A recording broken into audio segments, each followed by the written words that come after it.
Hello दोस्तों, जय हिंद। स्वागत है आप सभी का आपके अपने यूट्यूब चैनल सोहेल एकेडमी पर। दोस्तों, उम्मीद करता हूं आप सभी लोग बहुत ही बढ़िया होंगे और आप सभी लोगों की तैयारी बहुत शानदार तरीके से चल रही होगी। आप सभी लोगों के लिए बहुत ही जबरदस्त दोस्त न्यूज़ है। आप सभी को पता है दोस्तों कि आपकी रेलवे में एएलपी की वैकेंसीज आपकी आउट हो चुकी हैं और ये बहुत बड़ी खबर खबर है, बहुत बड़ी खुशखबरी है। और 9,970 पदों पर आपकी ये वैकेंसीज आउट हुई हैं। फॉर्म आपका 10 अप्रैल से भरा जाएगा।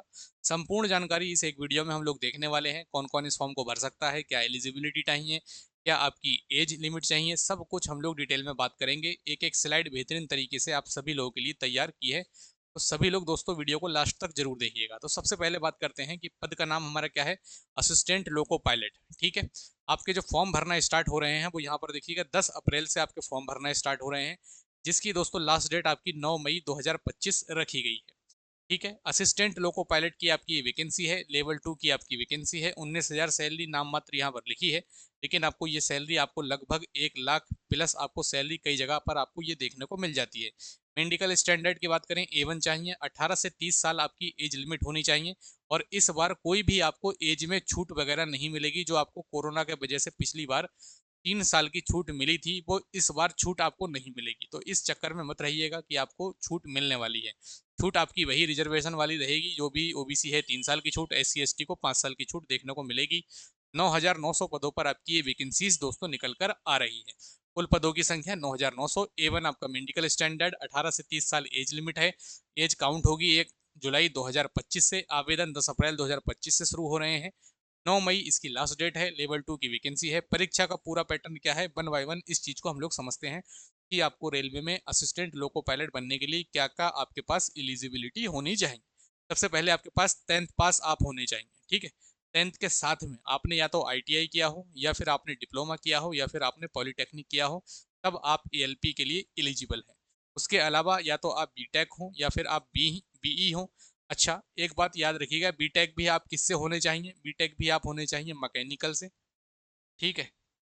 मैकेनिकल हो गया आपका, इलेक्ट्रिकल हो गया, या फिर आपका हो गया इलेक्ट्रॉनिक्स। ठीक है।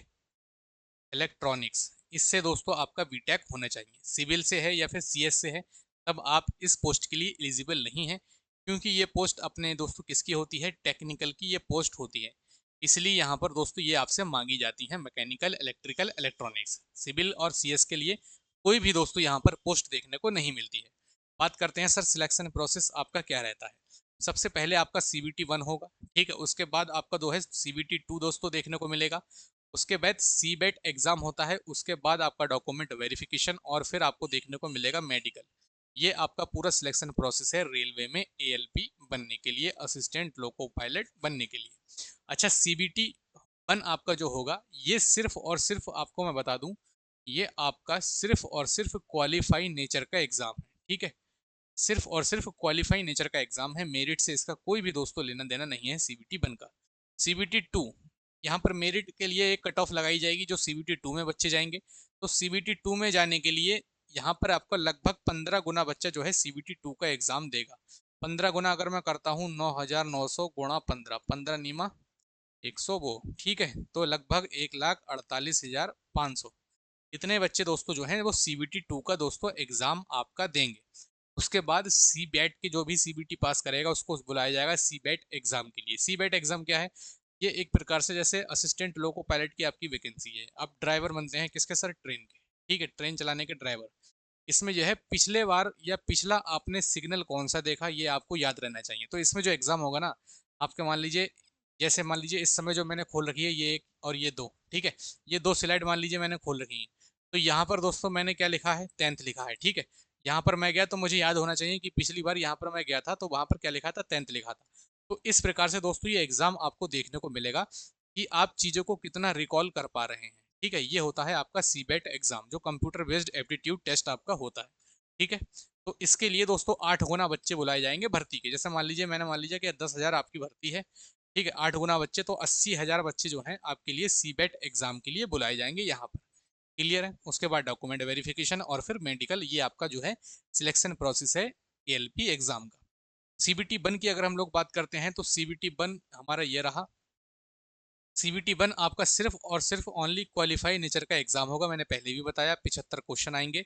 75 मार्क की आपकी CBT एग्जाम होगी। टाइम की अगर मैं बात करता हूँ तो 60 मिनट आपके पास समय मिलेगा और निगेटिव मार्किंग आपकी जो है 1/3 की आपको यहाँ पर देखने को मिलेगी। ये CBT 1 है।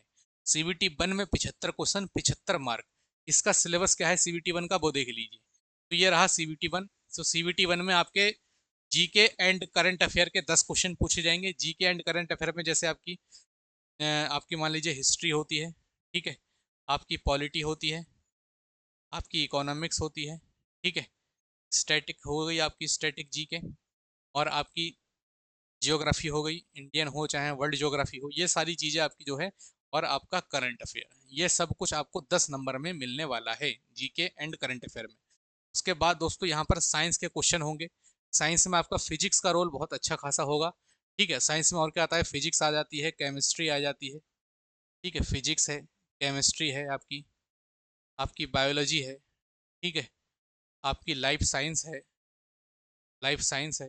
तो ये सारे पार्ट आपके किसके होते हैं, साइंस के होते हैं, ठीक है। लेकिन मोस्टली सबसे ज़्यादा आपकी दोस्तों फिजिक्स पूछी जाती है, ठीक है, ये मानकर आप चलिएगा।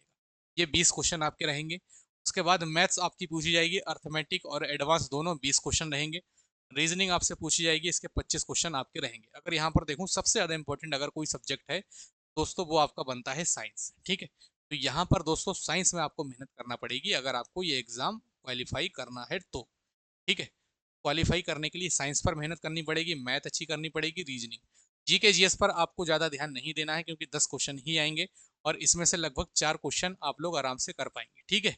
और 3 क्वेश्चन इसमें से ऐसे होंगे, 2 या 3 क्वेश्चन जो हर बच्चा नहीं कर पाएगा, कोई भी बच्चा नहीं कर पाएगा। तो इतना 10 क्वेश्चन पे इतनी ज़्यादा मेहनत करने की मेरे हिसाब से आपको आवश्यकता नहीं है CBT 1 एग्जाम में। आपको मेहनत करनी है साइंस पर, आपको मेहनत करनी है मैथ्स पर, आपको मेहनत करनी है रीजनिंग पर। इन पर आपको ध्यान देना है CBT 1 के लिए, ठीक है। यहाँ से आप CBT 1 जब क्लियर करेंगे तो 15 गुना बच्चों में आप जाएंगे 1,48,500 में। और फिर आप लोग दोस्तों सभी लोग देंगे CBT 2 एग्जाम, ठीक है। इसको समझिएगा CBT 2 को। CBT 2 एग्जाम जो होगा ये 2 पार्ट में आपका एग्जाम होगा, ठीक है। पहला पार्ट ए हो जाएगा सर, और दूसरा क्या हो जाएगा सर, पार्ट बी। 2 पार्ट में आपका ये एग्जाम होगा, part A, part B. Part A में आपके दोस्तों 100 क्वेश्चन आएंगे, 90 मिनट मिलेंगे, नेगेटिव मार्किंग 1/3 की आपकी रहेगी पार्ट ए में। और पार्ट ए में आपसे पूछा क्या क्या जाएगा उसको एक बार समझिएगा। आपसे मैथ्स पूछी जाएगी 25 क्वेश्चन, रीजनिंग के 25 क्वेश्चन, साइंस एंड इंजीनियरिंग के 50 क्वेश्चन। यहाँ पर साइंस में सिर्फ और सिर्फ आपकी फिजिक्स होगी, बायोलॉजी वगैरह केमिस्ट्री वगैरह नहीं होगी, ठीक है। साइंस एंड इंजीनियरिंग के 50 क्वेश्चन। यहाँ पर इंजीनियरिंग चार्ट वगैरह दोस्तों आपसे पूछे जाते हैं, जो आप थोड़ी बहुत मेहनत कर लेंगे तो आराम से दोस्तों आप लोग इसको भी क्लियर कर लेंगे, ठीक है। तो मेन जो रोल है ना वो इस पार्ट ए का ही है आपके सिलेक्शन में, ठीक है। आपके सिलेक्शन में जो मेन रोल है वो इसका किसका है सर, पार्ट ए का ही रोल है।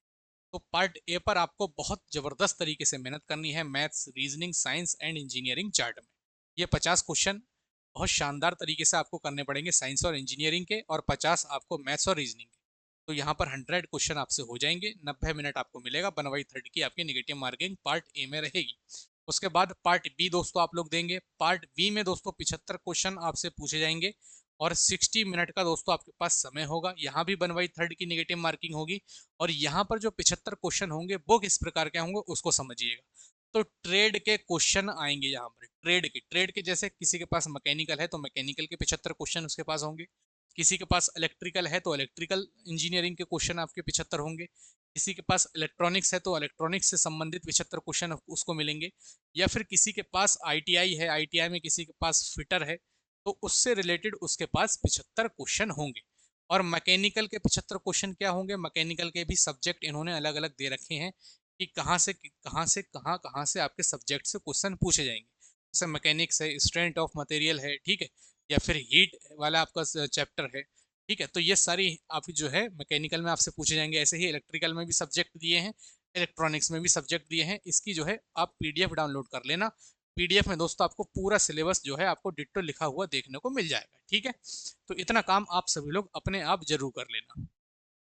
तो पार्ट ए और पार्ट बी में दोस्तों आप लोग इतना याद रखिएगा कि यह पार्ट बी जो है ना, ये सिर्फ आपका 35% मार्क आपको जो है क्वालिफाई करना है। पार्ट बी आपको सिर्फ और सिर्फ क्वालिफाई करना है 35% लाकर, ठीक है। क्वालिफाई करना है, मिनिमम 35% अंक लाकर आपको ये क्वालिफाई करना है। तो यहाँ से जो है यहाँ से 30% मार्क आपके जुड़ेंगे पेपर में, और यहाँ के 70%, इन दोनों को मिलाकर 100% होता है।